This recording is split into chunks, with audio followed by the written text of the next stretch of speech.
Hello friends, मैं सुधीर स्वागत करता हूं आप सभी का आपके अपने चैनल स्कोर मैक्स पे। और आज हम डिस्कस करने वाले हैं आपकी MCO 1 unit 8 personality and emotions के इम्पोर्टेंट क्वेश्चंस। तो जैसा कि इस यूनिट का नाम है पर्सनैलिटी एंड इमोशंस, तो कहीं ना कहीं इसके पहले क्वेश्चंस या कह सकते हैं इम्पोर्टेंट क्वेश्चंस यहीं से आते हैं कि पर्सनैलिटी और इमोशंस क्या होते हैं और इनके करेक्टरिस्टिक्स क्या होते हैं। तो अगर हम पर्सनैलिटी की बात करें, तो अगर आप किसी ह्यूमन बीइंग को समझना चाहते हैं कि मतलब वो किस तरह वर्क करता है, वो कितना एनर्जेटिक है या मोटिवेट रहता है, नहीं रहता, वो किस तरह के काम को प्रेफरेंस देगा, वो हमारी कंपनी के, हमारे ऑर्गेनाइजेशंस के गोल्स को हेल्प करने में, अचीव करने में हमारी हेल्प करेगा या नहीं करेगा। एक तरह से पूरी स्टडी करते हैं उन पर्सनस के, उस ह्यूमन रिसोर्स के करेक्टरिस्टिक्स के बारे में कि उसका किस तरह का रिलेशन रहता है उसके दोस्तों के साथ, उसके कलीग्स के साथ, किसी प्रॉब्लम को किस तरह फेस करेगा और किस सिचुएशन में किस तरह वो रिस्पॉन्ड करेगा। Personality is the study of the characteristics trait of an individual, the interrelations between them, and the way in which a person respond and adjust to other people and situations.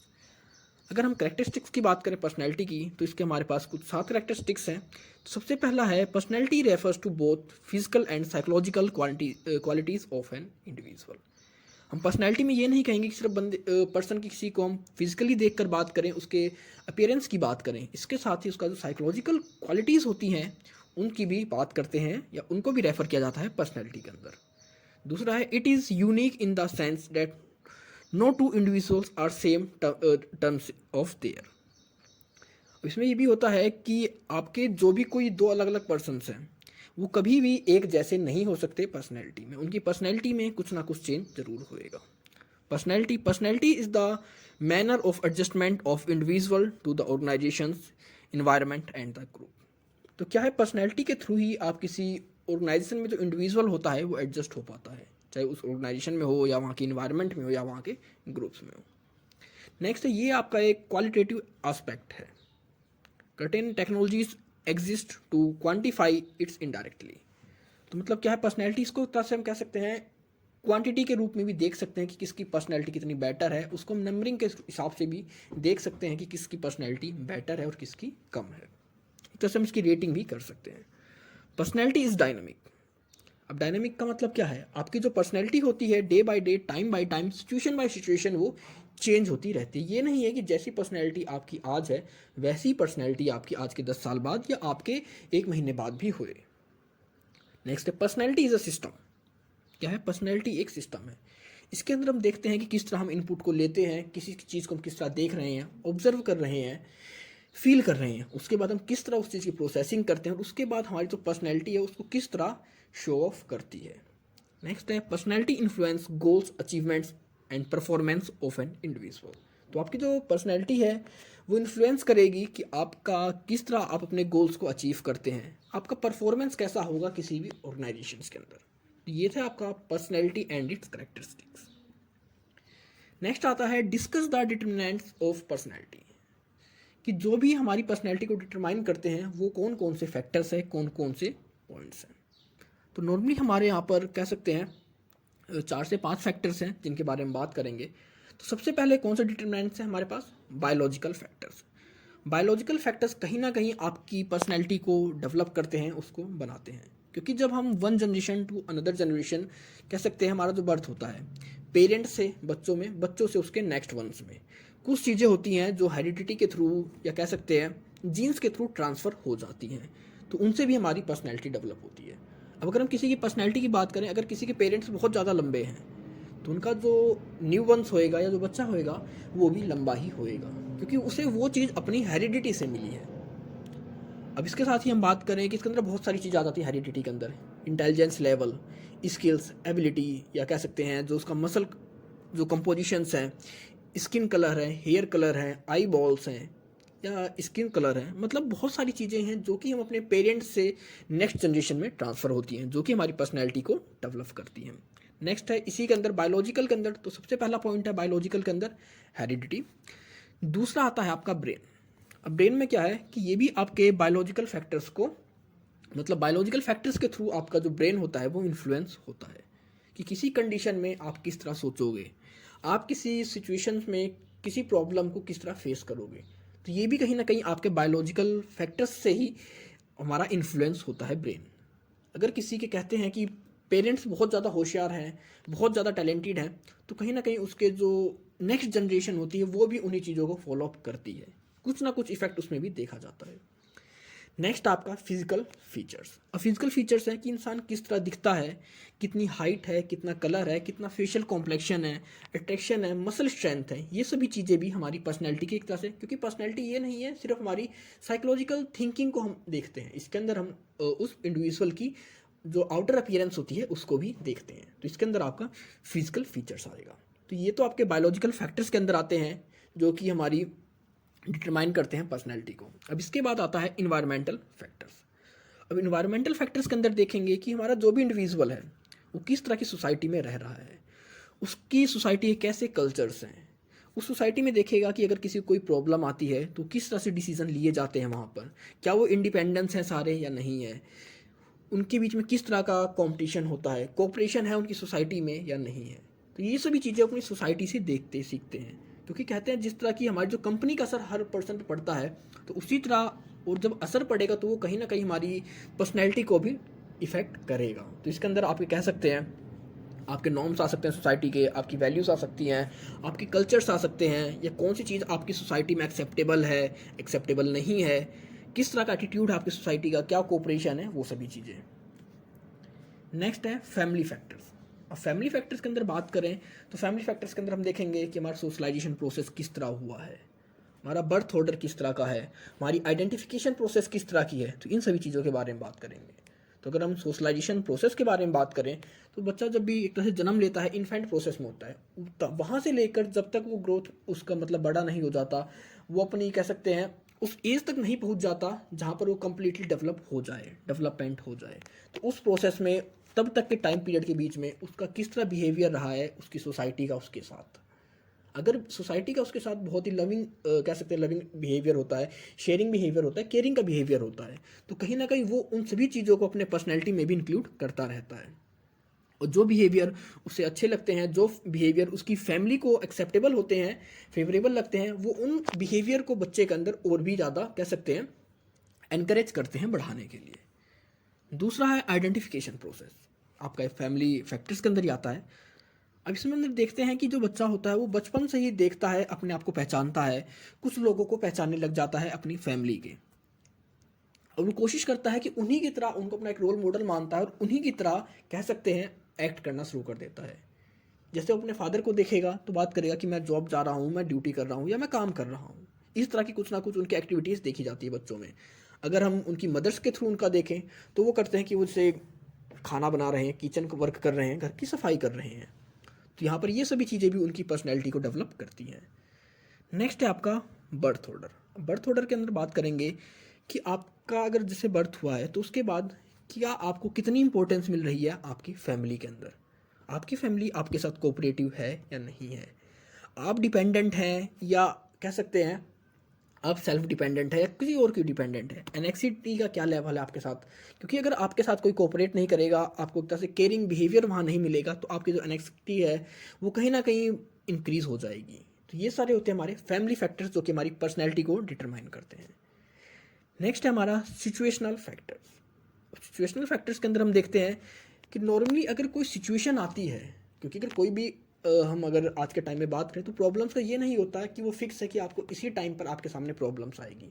Problems कभी भी आ सकती हैं, और कई बार ये भी होता है कि ये नहीं होता कि आपके पास बहुत ज़्यादा टाइम होता है उनको सॉल्व करने के लिए, उनको फेस करने के लिए। आपको एट ए टाइम कुछ ना कुछ सोल्यूशन निकालना पड़ता है उन प्रॉब्लम्स को सॉल्व आउट करने के लिए, अगर कोई कॉन्फ्लिक्ट्स आ गया है तो उसको ख़त्म करने के लिए। तो वो हमारे होते हैं सिचुएशनल फैक्टर्स, कि उस सिचुएशन में हमने किस तरह कह सकते हैं रिस्पॉन्ड किया और उस सिचुएशन को किस तरह हमने ख़त्म किया। तो वहाँ पर जिस भी तरह हमारा जो वहाँ पर रिस्पॉन्स रहता है, हम किस तरह उसको फेस कर रहे हैं, वो सभी चीज़ें भी हमारी पर्सनैलिटी को डिटरमाइन करती हैं। इससे क्लियर हो चुका है कि हमारी इतने सारे फैक्टर्स हैं जो कि हमारी पर्सनैलिटी को डिटरमाइन करते हैं। नेक्स्ट है एक्सप्लेन साइक्लोनिक थ्योरी। अब इसके अंदर हम बात करते हैं, साइक्लोनिक थ्योरी के अंदर बात करी जाती है कि जो ह्यूमन का बिहेवियर है, जो उसकी पर्सनैलिटी है, वो किस तरह की होती है। तो नॉर्मली हमें जो ये थ्योरी दी थी वो सिगमंड फ्रॉइड ने दी थी। किसने दी थी आपसे याद रखना, सिगमंड फ्रॉइड ने दी थी। और इस थ्योरी के अंदर हमारे एक अगर स्पेसिफिक बात करें तो तीन तरह के बिहेवियर की, तीन तरह के एलिमेंट्स की बात करी गई है जो कि ह्यूमन बिहेवियर को कह सकते हैं बनाते हैं। एक होता है आपका ईगो मतलब ईद, दूसरा ईगो, तीसरा सुपर ईगो। आपका जो फोर्थ पॉइंट है लिबिडो, इसके बारे में हर जगह नहीं दिया गया है, तो इसको अगर आप एक्सक्लूड भी कर देंगे एग्जाम में तो भी आपका काम हो जाएगा। बट आपके जो स्टार्टिंग के 3 पॉइंट हैं Eid, ego and super ego, ये कंपलसरी है एग्जाम में अगर आपकी ये थ्योरी आती है। तो इस थ्योरी में क्या होता है, इन एलिमेंट्स में क्या होता है कि ईद का मतलब होता है अगर कोई इंडिविजुअल है, वो एक तरह से ईद एक ऐसी स्टेज होती है जहाँ पर वो उस पर्सन को कह सकते हैं एनकरेज करते हैं, मोटिवेट करते हैं किसी काम को करने के लिए, अपने किसी गोल को अचीव करने के लिए। मतलब कोई काम करना चाहता है, मतलब अगर कोई ऑर्गेनाइजेशन में है तो हाँ वो अपने काम के लिए एक तरह से कह सकते हैं प्रॉपरली होनेस्ट रहेगा, वफादार रहेगा और अपने जो भी उसके गोल्स हैं ऑर्गेनाइजेशन के, उन काम को अच्छे से करेगा। सेकंड स्टेज होती है ईगो। अब ईगो क्या होती है कि अब उसे लगता है कि हाँ, मतलब एक तरह से अपने आप में कॉन्फिडेंस बिल्ड हो जाता है कि हाँ इस काम को मैं कर ही लूँगा। कोई भी उसके सामने कोई गोल आया, कोई भी कह सकते हैं सिचुएशंस आई, कोई प्रॉब्लम्स आई, अब उसे लगता है कि हाँ मैं इन सभी को ईजिली फेस कर सकता हूँ विदाउट कि उसके पीछे रीजनल और क्या कह सकते हैं, क्या लॉजिकल रीजन्स है, क्या रेशनल रीजन्स है, उन सभी को नहीं ध्यान देता। लेकिन हाँ उसे लगता है कि हाँ मैं इस चीज़ को कंप्लीट कर सकता हूँ। इसके बाद आता है आपका सुपर ईगो। अब सुपर ईगो क्या होता है ऑर्गेनाइजेशन में कि अब किसी इंडिविजुअल को लगने लगता है कि हाँ इस काम को सिर्फ और सिर्फ मैं ही कर सकता हूँ इफेक्टिवली, अगर मेरे सिवाय कोई और करेगा तो वो इस एफिशिएंट वे में नहीं कर पाएगा जितना कि मैं करता हूँ। तो कहीं ना कहीं जब किसी के अंदर सुपर ईगो आ जाता है, ये एलिमेंट आने लगते हैं इंडिविजुअल के अंदर, तो उसकी जो पर्सनैलिटी होती है वो इतनी नहीं बेटर रह जाती जितनी कि वो ईद की कंडीशन में होती है। मतलब उसके अंदर एक तरह से अब कह सकते हैं आप घमंड आ जाता है। ईगो का एक टॉप लेवल होता है, अहंकार जिसे कह सकते हैं आप, कि हाँ अब इस काम को सिर्फ मैं ही कर सकता हूँ। तो उस कंडीशन में वो कहीं ना कहीं अपने ऑर्गेनाइजेशन के गोल के ऊपर फोकस नहीं करता, वो अपने ऊपर वो करता है फोकस कि हाँ इसको लिए तो सिर्फ इन्हें मेरे पास ही आना पड़ेगा या मेरे सिवाय कोई और है ही नहीं यहाँ पर जो इस काम को कर सके। तो ये होती है आपकी साइक्लोन्थिक थ्योरी। तो इसके अंदर किस चीज़ के बारे में बात करिए, 3 तरह के एलिमेंट्स के बारे में बात करी गई है जो कि ह्यूमन बिहेवियर को, ह्यूमन की पर्सनैलिटी को बनाते हैं। पहला होता है ईद, मतलब जहाँ पर जो आपका ह्यूमन बीइंग है वो अपने सभी काम को ईजिली करता है अपने सेटिस्फैक्शंस के लिए, अपने डिज़ायर्स को पूरी करने के लिए, अपने जो भी उसके जो पेन्स होते हैं, जो प्रॉब्लम्स होते हैं, उन सभी को दूर करता रहता है। दूसरे में होता है कि उसे लगता है कि हाँ अब मैं इस काम को ईजिली कर सकता हूँ, मुझे कोई भी प्रॉब्लम नहीं आएगी, मैं हर तरह की प्रॉब्लम्स को फेस कर सकता हूँ, हर तरह की कॉन्फ्लिक्ट्स को दूर कर सकता हूँ। तीसरे में क्या होता है कि हाँ उसे एक तरह से घमंड अपने आप में बन जाता है कि हाँ इसको सिर्फ और सिर्फ मैं ही कर सकता हूँ। तो ये 3 कंडीशन होती हैं हमारी थ्योरी के अंदर जो कि हमारी पर्सनैलिटी को डेवलप करती हैं। नेक्स्ट है personality attributes influencing organisational behaviour. अब हमारी जो पर्सनैलिटी होती है किस तरह हमारे ऑर्गेनाइजेशन बिहेवियर को इन्फ्लुएंस करती है, जिसके बारे में बात करेंगे। तो सबसे पहले इसमें जो पार्ट होता है कि किस तरह की पर्सनैलिटी, तो इसमें होता है ऑथोरिटेरियम। तो इसमें हम बात करते हैं कि इसमें बात करी जाती है कि कुछ लोगों के खिलाफ हमारे कह सकते हैं, कुछ लोगों के अगेंस्ट या कुछ लोगों के लिए हमारे कुछ ऐसे बिलीव्स हो जाते हैं कि हाँ उनके लिए हमारे नेगेटिव बिलीव्स ही होते हैं, चाहे वो वर्कर्स के लिए हों चाहे किसी काम के लिए हों। अगर आपका किसी वर्कर के लिए, किसी काम के लिए जो एट्रीब्यूट है वो नेगेटिव है तो वहाँ पर इस चीज़ को फॉलो किया जाता है। और यहाँ पर फिर क्या करते हैं, उस नेगेटिविटी को ख़त्म करने के लिए, जो उनके बिहेवियर में नेगेटिविटी आ गई है उस वर्क के लिए या उस वर्कर के लिए, उसको दूर करने के लिए कुछ स्पेसिफिक रूल रेगुलेशंस या फॉर्मल कह सकते हैं चेंज को डेवलप कर लेते हैं, फॉर्मल कम्युनिकेशन सिस्टम को डेवलप कर लेते हैं, फॉर्मल मैनेजमेंट को डेवलप कर लेते हैं, जिसके थ्रू कि उस काम को इन रूल रेगुलेशंस को फॉलो कर ही करें। जिसके अंदर देखते हैं कि फॉर्मल अथॉरिटी के अंदर बिलीव करते हैं, बात करते हैं कि अथॉरिटी के अंदर जो भी फॉर्मेलिटी के थ्रू काम होना चाहिए उसको, अगर अथॉरिटी ने कोई रूल रेगुलेशन बनाया है तो वो सभी उसको फॉलो करेंगे, बेशक उन्हें वो काम पसंद हो या ना हो। नेक्स्ट होता है अगर कोई भी वहाँ पर वैल्यूज़ आती हैं तो वहाँ पर देखेंगे कि उनकी कौन कौन सी कन्वेंशनल वैल्यूज़ उनके पास है। हो सकता है कई बार कोई आइडिया हो, कोई प्रॉब्लम आई तो वहाँ पर वो सोच भी सकते हैं कि हम ये कर सकते हैं, इसको इस तरह मॉडिफाई कर सकते हैं, इसको और इस तरह में बेटर वे में प्रेजेंट कर सकते हैं। लेकिन वहाँ पर वो सिर्फ उसी चीज़ को फोकस करेंगे कि उनकी कन्वेंशनल वैल्यूज़ क्या रही हैं आज तक। इसके बाद देखेंगे कि उनके रूल रेगुलेशंस क्या हैं, देखेंगे कि उनके जो भी सबॉर्डिनेट्स हैं वो किस डायरेक्शन में काम कर रहे हैं। नॉर्मली अगर शॉर्ट में बात करें तो ऑथोरिटेरियन जो आपकी ये है थ्योरी, या मतलब कह सकते हैं जो आपका ये पैटर्न होता है बिहेव का, इसमें टोटली बात करते हैं एक तरह से फॉर्मलिज्म के बारे में कि हम किस तरह फॉर्मलिज्म का यूज़ कर अपने ऑर्गेनाइजेशन बिहेवियर को उसके गोल्स को अचीव करने में हेल्प करा सकते हैं. Taking this characteristic traits, leadership style of supervisors was developed known as authoritarian. Employee possessing the authoritarian's attribute will command respect and achieve target in short run. In the end, these people cannot maintain the level of motivation and satisfaction. लेकिन जब हम बात करते हैं formal की तरफ जाने की, तो फॉर्मल में अगर आप स्टार्टिंग में करोगे तो कुछ टाइम तक आप अपने गोल्स को अचीव कर लोगे, अपने टारगेट को भी टाइम से पहले पूरा कर लोगे. लेकिन जब हम लॉन्ग टर्म की बात करते हैं तो जो भी ऑर्गेनाइजेशन इस तरह की चीज़ों को फॉलो करता है वो कुछ टाइम बाद कहीं ना कहीं अपने मोटिवेशन लेवल या जो उनका सेटिस्फेक्शन लेवल होता है उसको खो देता है. नेक्स्ट आता है आपका लोकस ऑफ कंट्रोल. अब लोकस ऑफ कंट्रोल होता क्या है कि locus of control is the belief regarding the outcomes of their action, कि हमारे आउटकम्स क्या आएंगे हमारे एक्शंस के बाद, उनका जो बिलीफ होता है उसी को हम कहते हैं लोकस ऑफ कंट्रोल.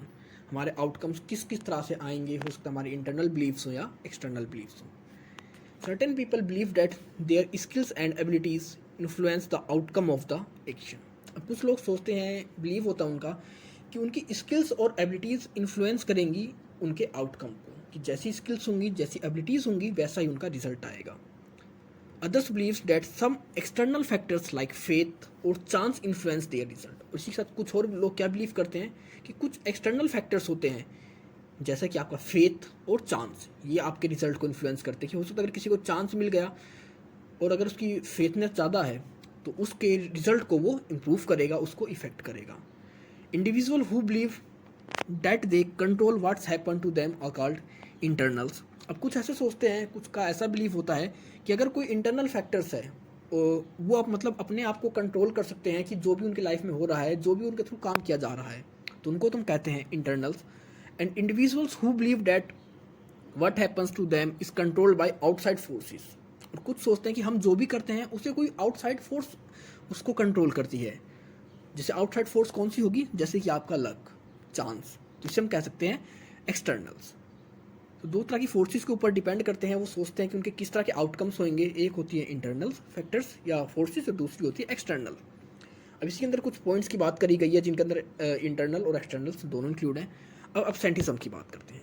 अगर हमारे एम्प्लॉयज़ हैं वो ये इस चीज़ के ऊपर बिलीव करके चलते हैं कि हाँ मैं ठीक हूँ और मुझे अपनी हेल्थ को ठीक रखना है जिससे कि मैं कम से कम अब्सेंट रहूँ अपनी जॉब के ऊपर, अपने जॉब के ऊपर मैं ज़्यादा से ज़्यादा फोकस कर सकूँ, तो उसी हिसाब से वो अपनी हेल्थ की जो रूटीन्स हैं, हैबिट्स हैं, उसको हेल्थी रखेंगे, अपनी प्रॉपर केयर करेंगे हेल्थ की.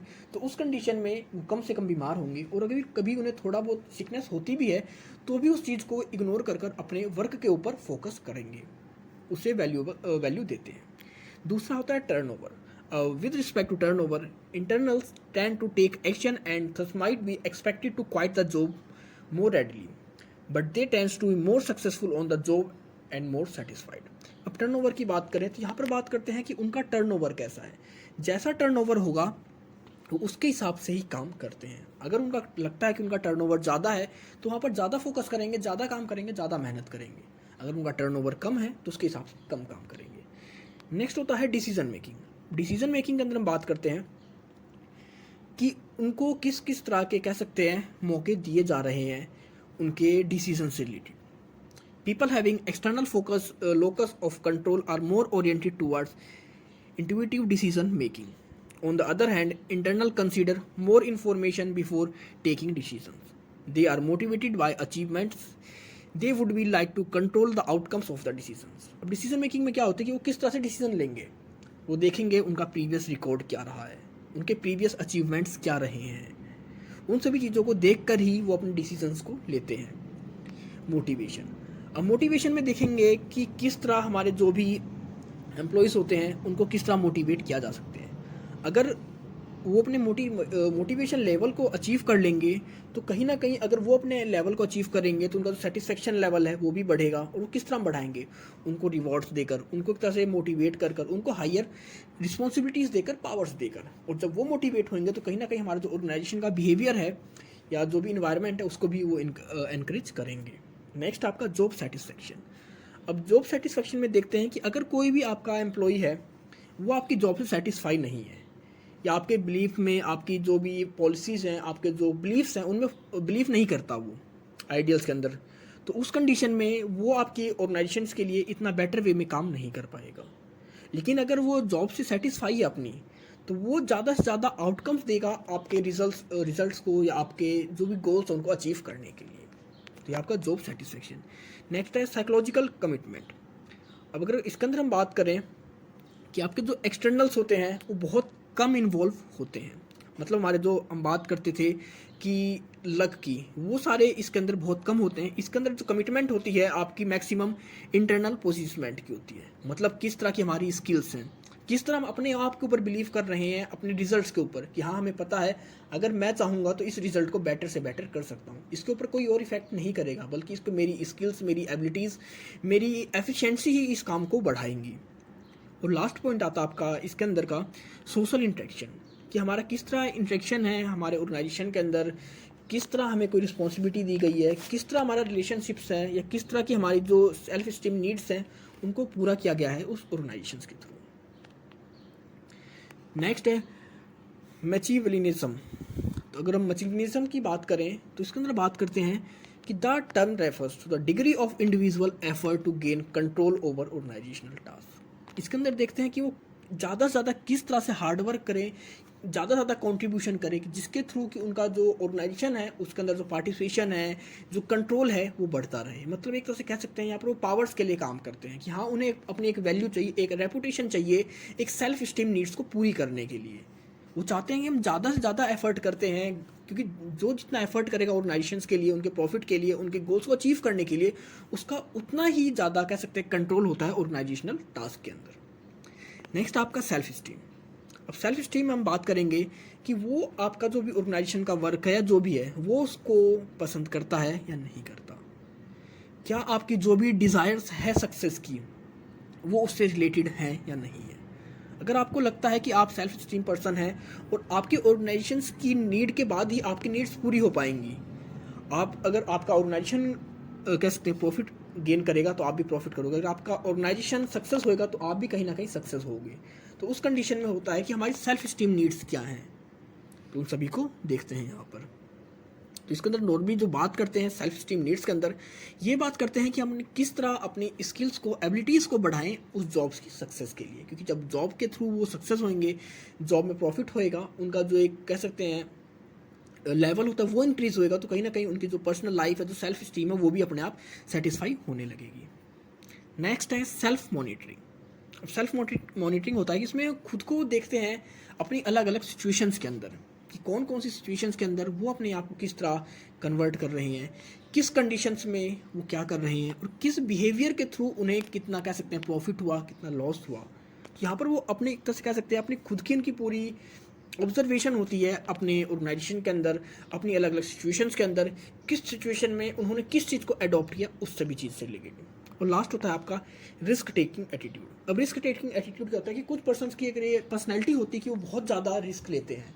अगर कोई रिस्क ज़्यादा ले रहा है तो मतलब वो कह सकते हैं उसके जो डिसीजंस होंगे वो बहुत ज़्यादा रैपिड डिसीजंस लेगा। अगर आप रिस्क ले रहे हैं तो आपको डिसीजन भी उसी के हिसाब से जल्दी लेने होते हैं। और अगर हम ऑर्गेनाइजेशन के अंदर बात करें तो आपका जो रिस्क होता है, क्योंकि अगर कोई एम्प्लॉय रिस्क ले रहा है तो मतलब वो क्या है, बहुत ज़्यादा चैलेंजिंग पर्सन है, वो चैलेंजिंग टास्क को ही कंप्लीट करता है और उसका जो अचीवमेंट लेवल होगा वो भी हाई होगा। लेकिन ज़रूरी नहीं है कि जो भी जिसका भी रिस्क टेकिंग एटीट्यूड होता है वो हरदम सक्सेस ही होए या उसका जो अचीवमेंट है वो हरदम हाई ही रहे। कई बार क्या होता है रिस्क टेकिंग में आपको नेगेटिव रिजल्ट्स भी मिलते हैं। तो ये कुछ हमारे पर्सनैलिटी एट्रीब्यूट्स थे जो कि हमारे ऑर्गेनाइजेशन के बिहेवियर को इफेक्ट करते हैं। लास्ट क्वेश्चन आपका, what are emotions, explain the applications of emotions. तो एप्लीकेशन इमोशंस क्या होता है, उसकी कौन कौन सी एप्लीकेशंस हैं। तो emotions can be characterised as the expression of a fear, anger, joy, love, hate, grief, frustration, satisfaction और अदर सिमिलर फीलिंग्स। मतलब जब भी हम अपनी फीलिंग्स को एक्सप्रेस करते हैं किसी के सामने, जब हम अपनी फीलिंग्स को एक्सप्रेस करते हैं, चाहे वो कैसी फीलिंग हो, चाहे डर की हो, प्यार की हो, गुस्से की हो, इरिटेशन की हो, फ्रस्ट्रेशन की हो, सेटिस्फैक्शन की हो, तो उन सभी को हम क्या कहते हैं, इमोशन कहते हैं। An emotion is a psychological aspect of an individual and is related to the inner feelings expression in a situation. और ये किससे रिलेटेड होता है? ये रिलेट होता है कि किसी सिचुएशन के अंदर हमारी इनर फीलिंग्स क्या थी, उससे related. The individual develops an inner feelings when ever he experience stimuli. क्योंकि हम इनर फीलिंग्स को हम फील कैसे करते हैं, डेवलप कैसे करते हैं, जो भी हम अपनी स्टिमुलस के थ्रू फील करते हैं उसके थ्रू ही हमारी जो इनर फीलिंग्स होती हैं वो डेवलप होती हैं. हमारे स्टिमुलस कौन सी, हमारे आइज़ हैं, ईयर्स है, हमारी स्किन है, या हमारे जो भी जिस चीज़ को हम देखते हैं, सुनते हैं, टच करते हैं, महसूस करते हैं, उसके थ्रू हमारी ये फीलिंग्स डेवलप होती हैं. और इसके साथ ही हमारी जो फीलिंग्स होती हैं इनको हम फेशियल एक्सप्रेशंस, वर्बल्स और बॉडी एक्शंस के थ्रू कह सकते हैं एक्सप्रेस करते हैं. The managers in the organisations use the knowledge of emotions for directing their subordinates in effective manner for their accomplishment of organization's goals and objectives. तो हमारे जो मैनेजर्स होते हैं ऑर्गेनाइजेशन के अंदर, वो इन इमोशंस, जो भी नॉलेज होती है इमोशंस की, इसका यूज़ करते हैं अपने सबॉर्डिनेट्स को कह सकते हैं कोऑर्डिनेट करने के लिए, उनको एनकरेज करने के लिए और अपने ऑर्गेनाइजेशन गोल्स को, ऑब्जेक्टिव्स को पूरा करने के लिए. तो यहाँ पर हम बात करेंगे कुछ इमोशंस की कौन कौन सी एप्लीकेशंस हैं, कहाँ कहाँ पर इस इमोशन को यूज़ किया जाता है. तो सबसे पहला है एम्प्लॉय सिलेक्शन. तो एम्प्लॉय सिलेक्शन के अंदर हम देखते हैं कि हमारा जो एम्प्लॉय है वो किस तरह की उसकी जो इमोशंस हैं, किस तरह की उसके अंदर फीलिंग्स हैं. हो सकता है हमारा काम ऐसा हो कि जहाँ पर हमें सिर्फ ऐसे पर्सन चाहिए हो जहाँ पर वो सेटिस्फेक्शन लेवल उनका होना चाहिए, वो अपने हरदम वर्क में सेटिस्फेक्शन ढूंढते हों, हमें ऐसा पर्सन चाहिए. अगर हम उसी जगह पर किसी एक ऐसे पर्सन को वहाँ पर रिक्रूट कर लेंगे जो फ्रस्ट्रेशन उसका बहुत ज़्यादा हो, तो उस लेवल में वो हमारे लिए काम नहीं कर पाएगा, हमारे गोल्स को अचीव नहीं कर पाएगा. तो अगर हमें उस पर्सन की कह सकते हैं फीलिंग्स के बारे में पता है, इमोशंस के बारे में पता है, तो वो हमारे ऑर्गेनाइजेशन के लिए बेटर से बेटर आउटकम्स दे पाएगा. The ability to adjust with job demand, environmental pressures and go along with other person is an absolute requirement for the success in any job. और अगर हमें उसके इमोशंस के बारे में पता है, तभी हमें पता होगा कि वो हमारे ऑर्गेनाइजेशन के अंदर, हमारे ऑर्गेनाइजेशन इन्वायरमेंट के अंदर, हमारा जो भी प्रेशर है वर्क का, उसके अंदर अपने आप को एडजस्ट कर पाएगा या नहीं. अगर उन इमोशंस की हेल्प से वो उस ऑर्गेनाइजेशन के अंदर एडजस्ट कर पाता है, तभी उस जॉब के अंदर सक्सेसफुल हो पाएगा. नेक्स्ट है डिसीजन मेकिंग. अब डिसीजन मेकिंग के अंदर हम बात करते हैं कि जब हम डिसीजन लेते हैं तो वहाँ पर कई बार हमारे सामने बहुत सारे कह सकते हैं सिचुएशंस आ जाती हैं जहाँ पर हमें अपनी इमोशंस को इग्नोर करना पड़ता है, हमें देखना होता है. और कई बार हम इमोशंस को भी देखते हैं कि इस इमोशंस का हमारी एम्प्लॉयज़ के ऊपर, हमारे ऑर्गेनाइजेशन के ऊपर क्या इफेक्ट पड़ेगा. हर ऑर्गेनाइजेशन हर डिसीजन कह सकते हैं प्रॉफिट के लिए नहीं लेता, वो कुछ डिसीजन अपने ऑर्गेनाइजेशन के एम्प्लॉयज़ के लिए, उनके बेटरमेंट के लिए, उनके सेटिस्फेक्शन के लिए, या उनकी जो पर्सनल लाइफ है उसको इम्प्रूव करने के लिए भी लेता है. तो हमारी डिसीजन मेकिंग में भी बहुत ज़्यादा यूज़फुल होता है हमारा इमोशंस. नेक्स्ट है लीडरशिप. अगर हम लीडरशिप की बात करें तो जब तक आपके अंदर इमोशंस नहीं है और आप किसी दूसरे पर्सन को इमोशनली टच नहीं करते, तब तक आप एक अच्छे लीडर नहीं बनते. क्योंकि आप किसी भी लीडर को देखो तो उनकी बातें क्या होती है, जब आप उन्हें सुनते हैं तो आपको लगता है कि हाँ, वो डायरेक्ट आपकी लाइफ से ही रिलेट कर रहा है, हर चीज़ को इमोशनली कनेक्ट कर देता है वो आपको अपनी लाइफ से कहीं ना कहीं. तो उसी चीज़ को यहाँ पर भी यूज़ किया जाता है इमोशंस को लीडरशिप के अंदर. लीडरशिप के अंदर किस तरह आप कम्युनिकेशन करते हैं, किस तरह दूसरों को मोटिवेट करते हैं, किस तरह आप अगर कोई भी कॉन्फ्लिक्ट्स है आपके ऑर्गेनाइजेशन के अंदर, इंडिविजुअल के अंदर, ग्रुप्स के अंदर, उनको किस तरह वहाँ पर रिसोल्व करते हैं, उनको किस तरह सोल्व आउट करते हैं. तो जब तक आपके पास इमोशन की नॉलेज नहीं है, आप इमोशन का आपको कह सकते हैं सूझबूझ नहीं है, तब तक आप इन सभी चीज़ों को बेटर वे में नहीं कर पाएंगे. लीडरशिप के अंदर आप देखोगे बहुत सारे ऐसे लीडर्स हैं हमारे पास जो, अगर नॉलेज की बात करें, नॉलेज उनके पास है अच्छी खासी, लेकिन उनके पास वो स्किल्स नहीं है इमोशंस की कि जिसके थ्रू वो पब्लिक को अपने साथ कनेक्ट कर पाएँ. अगर किसी के पास ये स्किल्स आ जाती है तो अपने आप में एक बहुत ही अच्छा लीडर बनता है, या उसकी जो लीडरशिप होती है बहुत आगे तक, या कह सकते हैं बहुत सक्सेस पाती है. नेक्स्ट है management of change. Management of change के अंदर हम बात करेंगे कि कई बार हमारा जो मैनेजमेंट होता है हमें उसको चेंज करना पड़ता है, अपनी पॉलिसीज़ को चेंज करना पड़ता है, या अपने जो रूल्स रेगुलेशंस को चेंज करना पड़ता है.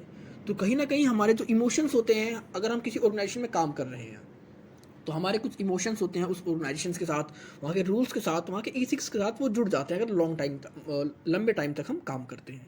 तो किस तरह उन इमोशंस को भी ध्यान रखा जाए कि जब आप अपने कह सकते हैं ऑर्गेनाइजेशन को चेंज कर रहे हैं, उसके अंदर मोबिलाइजेशन कर रहे हैं.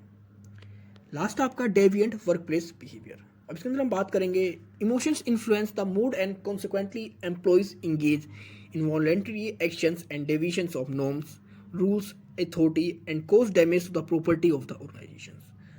अब अगर आपके जो भी वर्क प्लेस का कैसा इन्वायरमेंट है, बिहेवियर कैसा है आपके वर्क प्लेस का, अगर उसका जो इमोशनल एरिया है, मतलब वहाँ पर फियर नहीं है, मतलब एक हैप्पी इन्वायरमेंट है आपके वर्क प्लेस का, वहाँ पर जितने भी एम्प्लॉयज़ सारे सेटिस्फाई हैं, जॉयफुली हैं, तो वो आपके लिए ऑर्गेनाइजेशन के लिए अच्छा होगा। लेकिन अगर वहाँ पर हम इमोशंस की बात करें, उन सभी की फियर है या एग्रेशन है या एनेक्सिटी है, इस तरह की चीज़ें हैं, तो वो आपके ऑर्गेनाइजेशन के लिए अच्छी नहीं होगी। जैसे कि आपकी बात कर सकते हैं, फिर आपके अंदर हेरेसमेंट की बातें भी हो सकती हैं, एग्रेशन हो सकता है, सैबोटेज हो सकता है, एनेक्सिटी हो सकती है, या स्लो वर्किंग हो सकती है।